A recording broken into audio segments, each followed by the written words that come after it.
If you feel like you do not have the time or the energy to consistently work out on a weekly basis, this message is for you. You need to track your mileage or your steps every single day. Okay, and I'm gonna tell you why. Even if you do work out on a consistent basis, you should track your mileage or your steps, okay? So I wanna go into the main reasons why someone that has no time, no energy, why they should be tracking their steps or mileage every single day, okay? The first thing is you can do it. You can do it every single day. You can do it on your phone, you can do it on your wrist.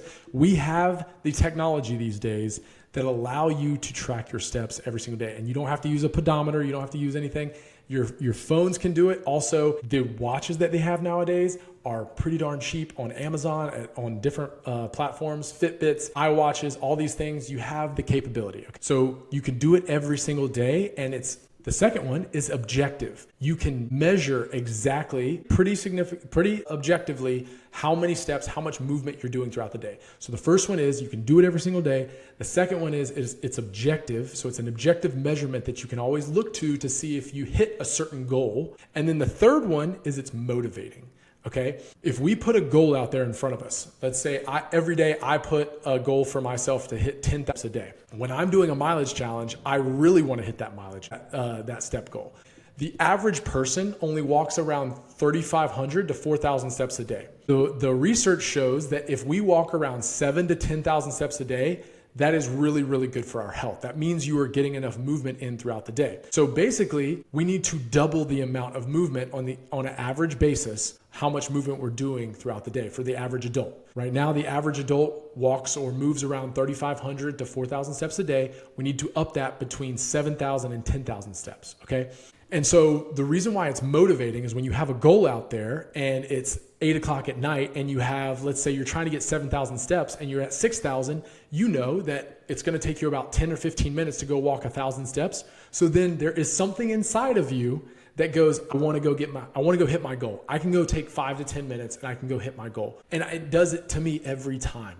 I don't, I know why. It's the dopamine inside your body that is motivating you to want to hit that goal. But over time, that pull and that push actually happens a lot more. So those are the first three things. You can do it every day. It's objective. You can measure it every day. And then it's motivating to have something that you can reach every single day, because we need that motivation every single day to build that momentum. The next thing is you can do it with others. Most people can go for a walk during some time during the day. And you want to be able to do things with other people because it holds you accountable. It's actually really fun to talk to people on a walk. You have really good ideas when you're on a walk. Some people, like myself, I like going on a walk by myself sometimes because I get to listen to podcasts, I get to listen to books, videos, that type of thing.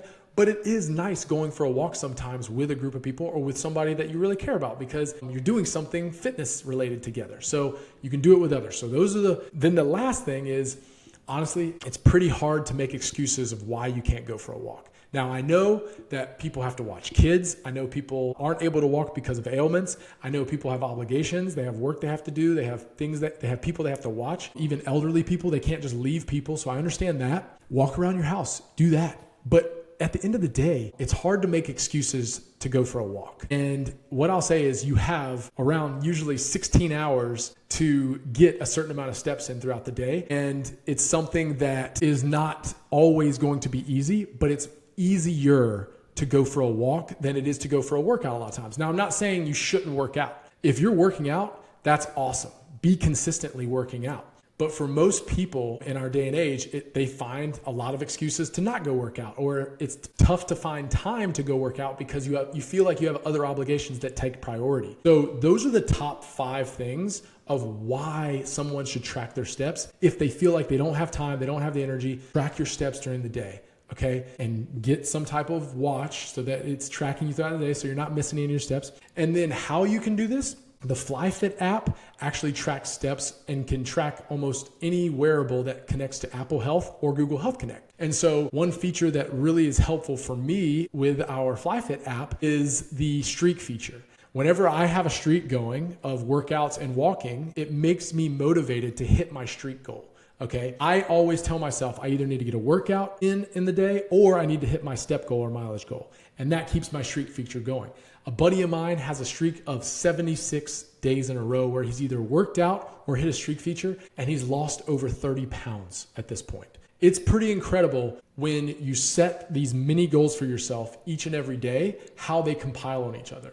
And so I know that the world can be super, super fast paced and a lot of people don't have time to do a lot of things they want to do. But from an exercise standpoint, the most basic thing you can do to begin with is track your steps. And over a long period of time, if you know exactly how many steps you're getting every single day, that's going to regulate the amount of food that you're taking in every day.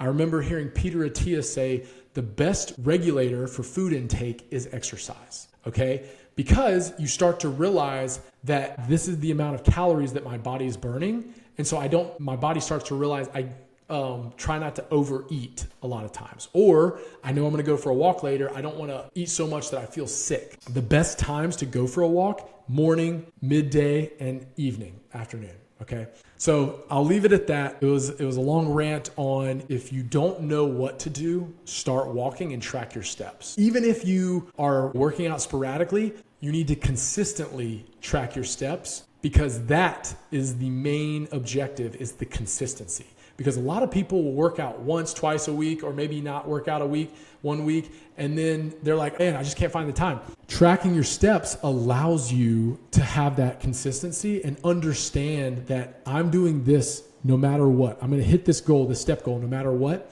And then you can start to feed in those workouts once, twice, 3 times a week. And then you can say, okay, I know that if I'm not doing my workout, I'm hitting my step goal. And then a lot of times you'll hit your step goal and you get your workout, so you're doing double. So it's pretty awesome. So that's it. Be a problem solver when it comes to hitting your steps. All right. Figure out ways that allow you to get the steps you need to in a day. Right? It's not going to just always present itself to say, oh, like somebody's going to give you an hour out of the day to go for a nice leisurely stroll. That's not going to happen every single day. You have to problem solve and you have to understand, like, how can I make this happen in my day so that I can hit my goal? That's all I got. I hope you guys, didn't find that too annoying. Like, I try to find things that we can control, and movement throughout the day is something that we usually can control. All right, even if we do have a ton of obligations, we have 1,000 things on our to-do list, movement is something we can control just throughout the day. And if we can up our movement just a little bit and we track it over a long period of time, that gives us some consistency. That gives us the credibility to ourselves to understand if we're making enough movement, hitting enough goals to do that. So track your steps, all the reasons why. Won't go over those again. I will go over those again, actually. You can do it every day. It's objective. It's motivating. You can do it with others. And last thing, can't really have excuses of why you can't go for a walk. And then how you do it, track your steps, get a wearable, go in the FlyFit app. Sign up in the FlyFit app, track your steps every single day in the FlyFit app. Set a goal for yourself that is manageable. Don't put 10,000 if 10,000 is out of the realm of possibility. Put 7,000 to start. Hit that 7,000 mark every single day for 30 days, and then maybe up it to 8,000, 9,000, 10,000, and then you can get more steps in. But that's it. Hope that was helpful. Start tracking your steps. I know I enjoy it, so hope you do too, and get after it. Thanks for watching, guys.